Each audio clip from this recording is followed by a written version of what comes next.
thing, I guess, as I was thinking about our discussion, one of the common trends and one of the things that each of you mentioned was talking to users and listening and really building something that you think the customers want. How do you do that? How do you actually prioritize, and then how do you distill all the information you get? I know Simon talked about this at Slack, but also Mike, Robleh, and Huda, from your experience, what is really how do you take all of this input and how do you make sure that what you build is what your customers want? I can try to tackle that first question.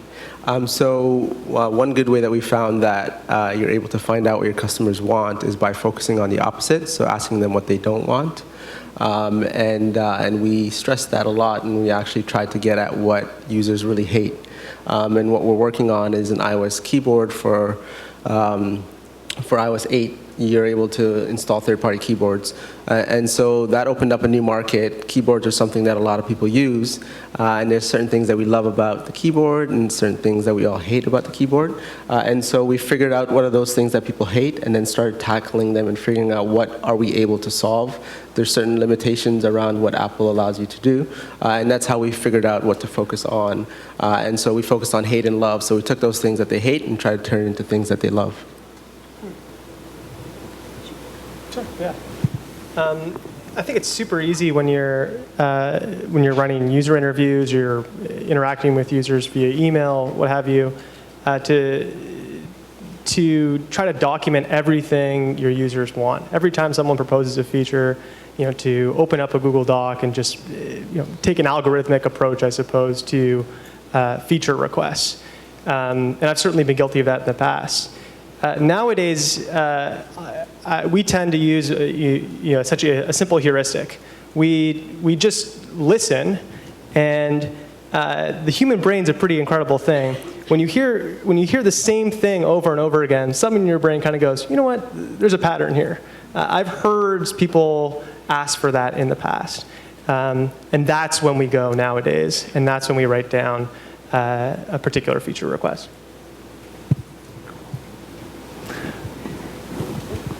Yeah, I think there's two main ways that we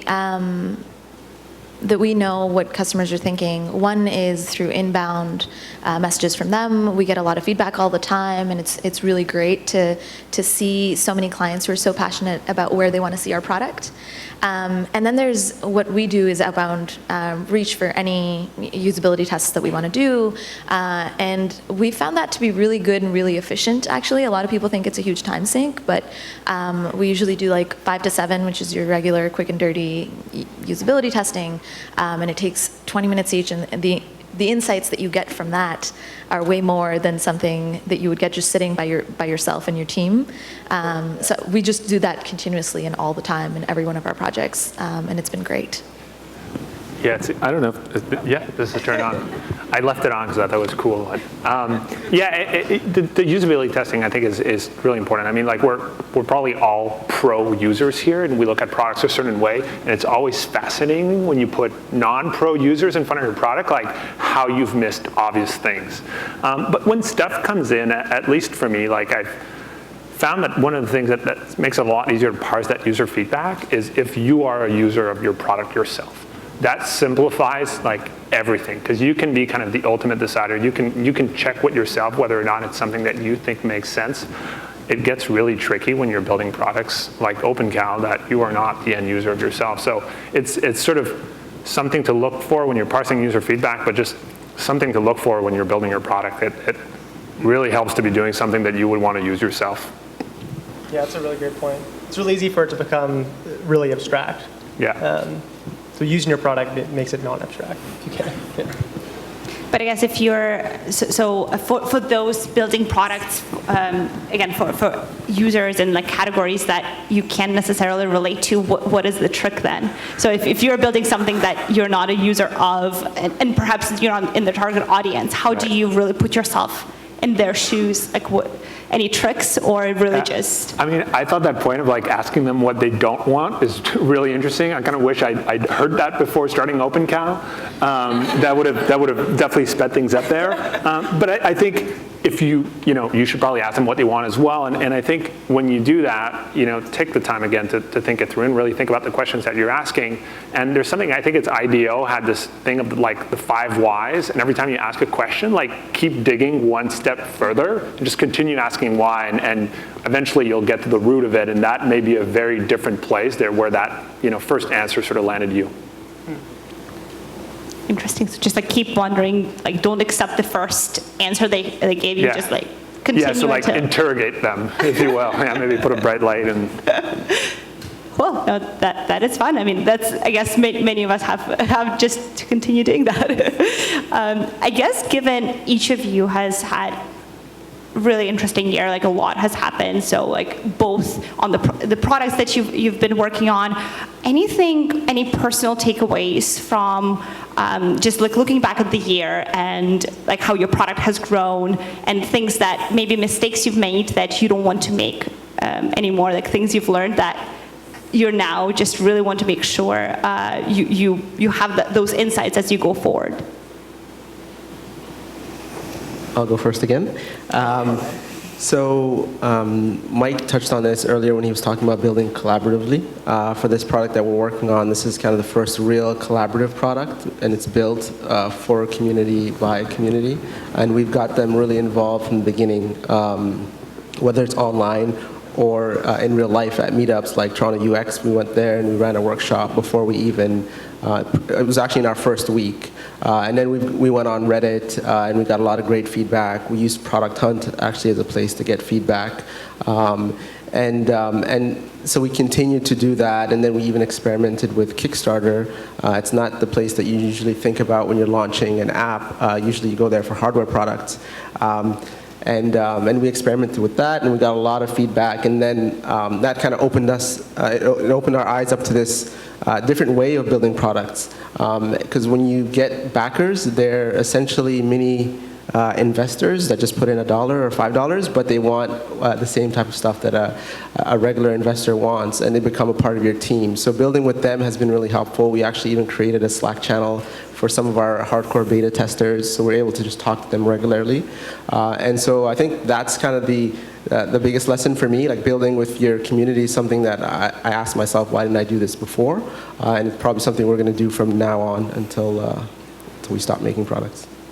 Yeah, just to add on that, Rob, a big learning for me this year has been, in addition to sort of building in public, I've learned that it's so important to always know how anyone can help you. To always know, no matter how big or small the task, always know how someone can contribute to you. In the early days, we had this sort of inpouring of people who were just saying, I want to help. I don't know how I can contribute, but just let me know. I didn't have a good enough answer for them. I just didn't think enough about how they really can contribute to what we're doing. And so it's been a key learning for me, and something that I'm still actively working on, to have an answer to that, independent of who's ever asking. You should always know how people can help you build your product. One thing we've learned at the very beginning, we're not the first robo-advisor in the world, so there are others who are in the space. And at the very beginning, we almost followed conventions set by them. And we've learned from that, and our strategy is to set ourselves apart as much as we can, because we're not just another robo-advisory. We don't even like that word. So we try and do things differently because we think there's a better way to do it. And I kind of wish we'd started with that mindset, but we've learned from our mistakes since. Yeah, I think early in the year, I learned that investors are often wrong. So when we were doing, and they're often right, obviously, and then great things come of that, but when we were pitching spaces and trying to put a seed round together, we got 40, 50 rejections in a row, and like for me as a concept that made so much sense, it kind of blindsided me. It was pretty crushing. But we kind of kept trudging through and like showing up at every one of those meetings and not letting on that we had been rejected 40 other times just before that meeting, and eventually got like a really fortuitous encounter. But we actually ended up getting interest from Dropbox as well, and just like if you fundamentally believe in what you do, like, do not stop. It is very possible that the people around you are not getting it, and maybe you're not explaining it right. Maybe I wasn't explaining it right, but if you really fundamentally believe, like, don't let those rejections stop you. Wow, 40? That's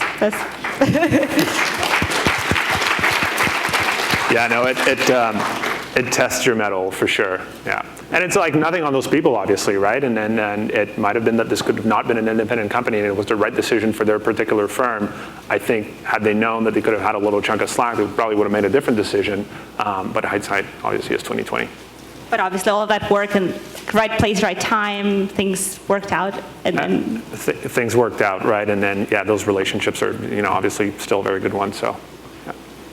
One thing that, and I also love how Simon mentioned, like you mentioned in your presentation about observing and learning from other products, which I think is extremely valuable. Could you share how really you keep yourself sharp on product? Perhaps it's certain blogs that you read, or again, observing other people's products. Do you have a certain methodology when it comes to this, or is this something that you just do casually? Obviously, Product Hunt is a place to do that as well, but just kind of interested to hear your opinion on, again, how do you stay sharp when it comes to product? You're looking at me, so I think you want me to start. Yeah, it's, I like to take inspiration from products that are unlike mine, because I think it always gives you a different perspective. What I found, and because I've worked in finance and financial startups for the last couple of years, I live in like this little world of financial startups, and it's interesting and always inspiring to look outside of that world into other types of products, and Product Hunt is a really good one. My Twitter feed, I could name a couple of people that I really like. Luke W., who's everyone's favorite and like the god of UX, is a personal favorite. And just really interesting people. Twitter's become like my feed of like finding out more about interesting products. There's some products whose teams I really admire, and I always look at their new features and how they're doing stuff. And most of them are really good about documenting it too. So Foursquare is a personal favorite of mine, and they did a new onboarding, which I thought was really, really neat, and the way they did it. And just looking at a lot of teardowns, user onboarding does that really well, which is really cool. And I love finding out more about, there's a Toronto-based designer actually, Daryna, he launched a game called Lastronaut, which is really cool. And I looked at Lastronaut and I was like inspired for like weeks after that. It was just a simple retro like little game, but it was incredible. I loved it. I've spent like 20 hours playing Lastronaut. I just wanted to, I'm not going to say anything. I think that is so spot on. Like, you got to look outside your own little bubble. Otherwise, you will just end up replicating what other people have created. But if you kind of step a little bit outside, you can get some neat inspiration and do something different and come with something novel. And I think just having that difference, not looking like the other people, is such a big advantage. Yeah, a perspective for me that I think I assumed probably at the beginning of this year, and that's really changed the way I think about product, has been recognizing that every product delivers value in an analog form, and sort of treating digital products as an attempt to scale that analog value. I don't know if that makes any sense, but recognizing that a phone is only valuable because it puts two people face to face or allows two people to communicate. So the technology there is just scaling our ability to communicate. It's allowing more people to communicate. So I think reducing existing products to their analog equivalent is something that both helps simplify your approach to product, and also I find it makes it easier to think about what you're going to build next. Also, it also brings you closer to what your core value is, which is just essential when you're building anything, I think. I guess that leaves me. So when it comes to finding new products, one place that I go to is the App Store. It helps that we make iOS apps. I enjoy using apps. And so I hit the App Store. The front page usually has every Thursday a new set of features that Apple puts out. And Apple has a bunch of editors, and their job is to find the latest and greatest apps. They find apps from all sorts of categories. And it gives you an idea, gives you an opportunity to find and try a lot of different apps. And if they're up there, they're essentially being co-signed by Apple. And so you know those apps are probably good apps. And so I try a lot of those apps. And then I use other apps and other sites that bubble up interesting content. Product Hunt is obviously a good example. Yeah, Robleh is like one of the #1 users on Product Hunt, by the way, with number 4 or 5, right? That was going to be my follow-up question. You're just telling us where you find these products. How do you hunt all of these things? I'm not going to give away all my secrets. Well, you just said a couple of things, though. Now I'm going to go look at the App Store. Before Product Hunt, I used to use a site called Quib. Some of you are probably on that site. And Ryan Hoover was on that site. And I think that's an interesting site. In terms of news, let's not talk about products. I don't want to give away all the secrets. But when it comes to finding good news or interesting news, I started using an app called Nuzzle. Some of you might use that as well. And it essentially, what it does is it aggregates all of the interesting stories that people who you're following on Twitter are sharing. It's such an interesting concept, but if the people who you're following are sharing a lot of these stories, the chances are you might be interested in them as well. And so those are some of the apps and sites that I use. You're still not telling it. I mean, I use these products. I still have, look at how many products you've hunted. Also, Robleh's been pretty modest. Tiny Hearts and Robleh's team have built some absolutely incredible apps, many of which have been featured in the App Store, some of which have been featured, in Apple commercials. So he's definitely a guy to try to, people would want to pick your brain when it comes to figuring out product design. Thanks, Michael. And I guess maybe to follow up on that, as someone who sees so many products every day, and I'm sure you also have a lot of requests, like people asking you to post products on Product Hunt. I guess there are two questions. First, what are some of the things you see products that do very well on Product Hunt? What do they have in common? And second, how can someone here who perhaps is working on a cool product and wants your help with getting it featured on Product Hunt, what do they do? Or what are the things you don't want them to do? So the first one is, what do good products on Product Hunt have in common? Yeah, things in common from what you've seen. Cool. So I think, so what was the title of your presentation, Simon? Beautiful product? Building beautiful and highly usable products. Okay, cool. So most of the products that do well are beautiful and highly usable. I think, and so that's, I think, you need to have that. But then the other part that a lot of people, I think, don't value enough is messaging. Is really, really important. And when you're building these products, you should know, and you should have done a lot of research on the type of messaging that works the best for that product. And the type of messaging that will resonate with your audience. So I think messaging is really, really key. If you look at Product Hunt, it's essentially the product name, a headline, and a link, and then some visuals, right? You need to nail all of those three. And the headline is really, really, really important. And so those are some things that I think about design and distribution, specifically messaging. And if you use Product Hunt a lot, you see it's a community of pro users. It's a tech-savvy community. There's certain products that do better than others, right? If you're making a new cool Slack integration, it's probably going to do good and do well. Just search for Slack on Product Hunt. I mean, tons of products. Yeah. Products that help designers, products that help developers do well, products that help entrepreneurs and resources do really, really well. And then products from the big players like Google and Instagram and Facebook do well. I think Instagram's new 7.5 update is probably #1 today. We're probably not going to get a 7.5 or a 2.3 update on Product Hunt. So the big players have an advantage there. But those are some of the trends that I've seen. And a lot of that is there. There's sites that track all of the top products, and you should go through those and try to figure out what are those patterns. And what can someone here building a product, what do they do, A, to get themselves more familiar with how Product Hunt works, and B, I'm sure people ask you for help with getting their product featured and stuff. What's your take on that? So I think it's one of those sites that's very important if you're making products. It's a no-brainer to kind of figure out how Product Hunt works. And the first step is actually figuring out what your goal is. If your goal is to get users, if your goal is to get feedback, what stage are you at? They prefer not to show things that are pre-launch. And so getting ready for that limelight is really important. And so I think one thing that you should focus on is the quality, and try to get the quality of your product to the level of other products there. And then in terms of little details, I think just because of the way the community was created, there's only a few people who can get stuff on the front page right away. Whereas anybody else who posts, they go into this upcoming section, which is not the front page.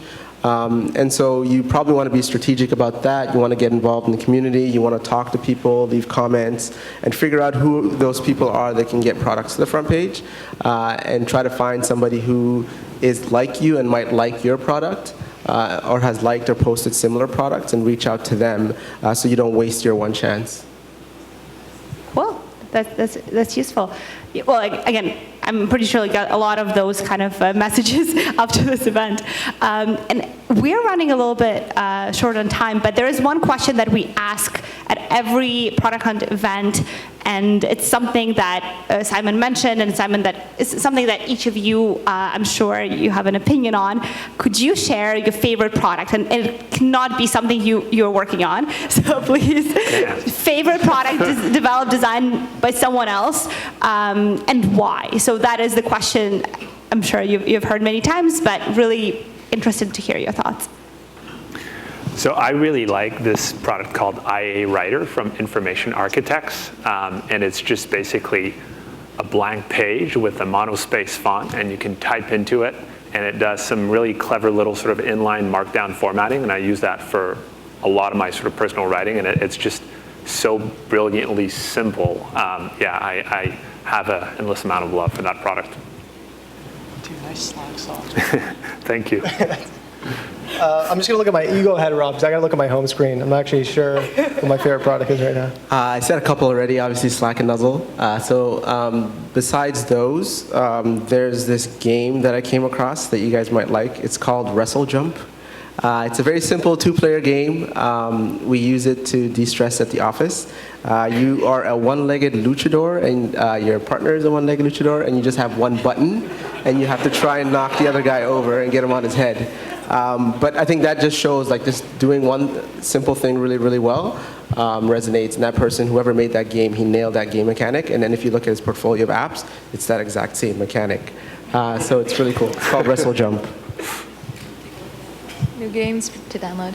I want to say Slack, because at least once a day I tweet Slack and I tell them what I love about their product. So I'm a huge And they fan tweet of back, hopefully? Yeah, Yeah. they do Cool. every time. Maybe It's great. even Simon sometimes. Once in a while. It's awesome. But I mentioned a couple of them, but one that has made my life easier, and I'm a designer by trade, is Sketch. Like, I live and breathe in Sketch. And this is all the way from prototyping to simple iconography to, making PDFs. It's so easy. I've put my entire company on it, and I'm the only designer. So it's insane how usable Sketch is. There's a little mirror app, so you can mirror your prototypes on it. And I actually don't know how I would function without it, so that has to be my favorite.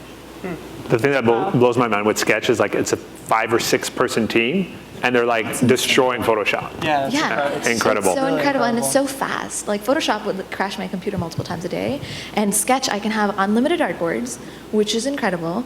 They make just exporting everything really easy. If you're a designer and you're not on Sketch, like, you need to get. If you're not a designer and you're not on Sketch, you need to get on Sketch. It needs to happen. Both designers and non-designers. So I've moved a lot in the last couple of years, and I realized like this app that I just am in love with is called, it sounds lame, it's called Cam Scanner. And what it is I went through this process of digitizing my life. So I have all these, old birthday cards. I don't know why I kept them like I was 5 years old, photos, what have you. And I asked myself, how do I quickly digitize all this stuff? How do I turn all these physical things into like digital memories? And Cam Scanner just made that super easy. Just snap a bunch of photos, batch snap a bunch of photos, and like with a click of a button, you convert to PDF. You can upload directly to Google Drive. It's just super seamless, and it's just a product that I totally love for that reason. So you know what happens when you send a handwritten card to Volley? That's Yeah, exactly. Okay, well, we have still some time for questions. If anyone in the audience has questions to our speakers and presenters, please. I see some hands. Do we need an extra mic? Oh, yeah, we have all of the mics here. Okay, we got one question right here. So, what are the top 2 or 3 sales and marketing tactics or experiences you've had that have led to that hockey stick jump in acceptance for your applications? Sales and marketing question. We talked, I mean, we had, I think Huda talked about customer acquisition, right? I actually, it's so funny because the entire Wealthsimple marketing team is sitting right here in the front row, and they could probably answer that better than me, but I'll give it a shot, and then if I screw up, they will help me. One thing that we did really early on was these things called lunch and learns. We do these today. We basically invite ourselves to your company's office, and we bring you lunch, and we do a 20-minute presentation on smart investing. We do 5 simple rules of smart investing. We don't pitch Wealthsimple unless you want us to. And that's it. It's been one of our biggest source for new users, and it's really worked like a charm for us. These like little things, they're very personal. You go there, we give them very personal referrals. You get a little bonus because you signed up with a company's thing. We also do a really popular program where we send cookies and donuts to some of our clients. So if you sign up, you get, not always, it's a secret recipe that we follow to send you a bag of cookies or a dozen donuts and a set of referral cards that are personalized for you. So it says, like, hey, Huda, invite your friends to this. And then there's a card in there that says, Huda would like to give you $10,000 managed for free, and you can give those out to your coworkers, which has really worked well. That's cool. So 2 tactics that really help with app downloads is getting PR on big blogs and getting Apple to feature you. And so the way you do that, I think it goes back to creating a beautiful, usable product, and people at Apple notice those things. But there's also folks at Apple Canada. They are accessible. They come out to events. I think it's a smart strategy to reach out to them and to connect with them and figure out what they're looking for if they haven't chosen your product yet. And then on the PR side, pretty much doing the opposite of what everybody's doing. So if everybody's just sending email pitches, try to pitch in a different way. And so some things that we've done, and I don't think, so bloggers and reporters, they don't like getting called, so don't call them, but you can send them physical items and take your brand and what would a product be if, personify your brand in a physical product is what I'm trying to say. So for the keyboard, one thing that we do is we make emojis a lot easier to use. So what we did was we created some emoji products. We had emoji t-shirts, we had emoji mugs. We had this one emoji mug that had the poop emoji on it, and that got a lot of people to smile. And so we sent that out to a few people. We sent it out to Ryan Hoover, and he tweeted it out. We sent it out to somebody at Mashable, and the next thing we knew, we were on Mashable. But the reporter that we sent it to didn't write it. Somebody at the office probably saw it, and then that helped us get on Mashable. So getting creative about how you pitch is what I would advise. That's cool. Yeah, we did something similar about a year ago with Volley, where we wanted to give sort of a physical unboxing experience to joining Volley for the first time. So we laser cut these physical invitation tokens out of acrylic plastic, and then they all like a unique number on them, and then we kind of went over the top with this. We have these letterpress cards made and hand wrote a bunch of notes, and then we physically mailed them to people who we really wanted to try out Volley for the first time. Incredibly laborious process, but it was definitely well worth it. And again, like you said, Rob, helped provide sort of a different experience instead of just a quick little email that most people are quick to dismiss. Yeah, I don't know much about marketing, but I think one thing that I've noticed with Slack and most successful companies that have good marketing, they have a good name. And it's kind of easy to sort of gloss over that, but I think it's worth spending the time to get a really good name with a good domain. Like Volley's a great name, Wealthsimple is a great name. Like I think, I'm not super familiar with your app, but like 4-Minute Workout, that's a great name. And that goes a long way. Like every initiative, like your name is attached to it. If your name sucks, like people are, I think, much more likely to sort of like not even look beyond that. So First impressions matter. And yeah, that'd be a better way to put it. I get. Oh, maybe we have one or two more questions because we have a lot of exciting announcements. okay, I had two questions, so I'm going to A/B test this so you can choose one or the other. So first, I'm wondering, what is it about your product that you lay awake at night thinking about? And then on the other side, what process do you guys have internally to make sure you make the tough decisions or tough calls instead of like avoiding them and just doing the easy things? Those are two really good questions. Yeah.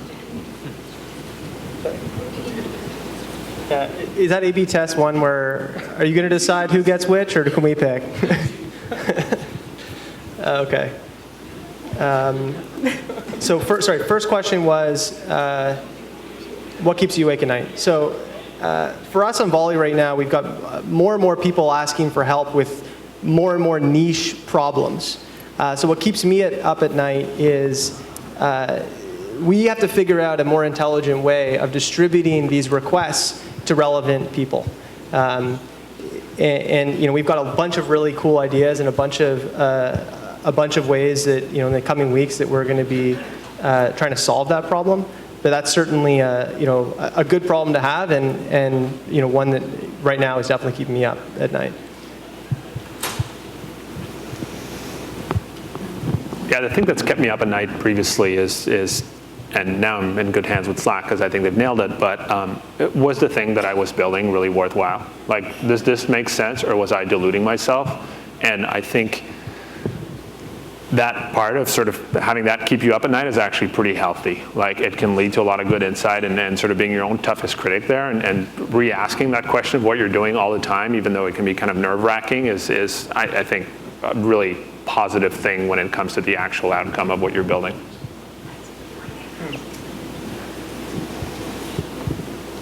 Yeah.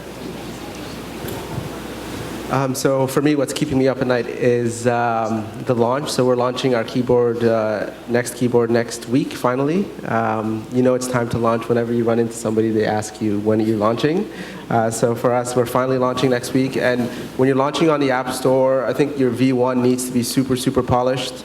When people talk about MVPs, they think about pushing something out quickly. Yeah, all that is really important, but on the App Store, it needs to be a great experience. It needs to work. It needs to look good. And so the design and all that is really important, but we're working on a keyboard, so functionality is really important. So for me, what's keeping me up is this one bug that we're trying to get fixed before we launch. It's a pretty critical bug, and so it's coming down to the last few days. So hopefully we'll get that fixed, and it'll make the launch a little bit smoother. Whenever you create something financial, trust is a really big factor.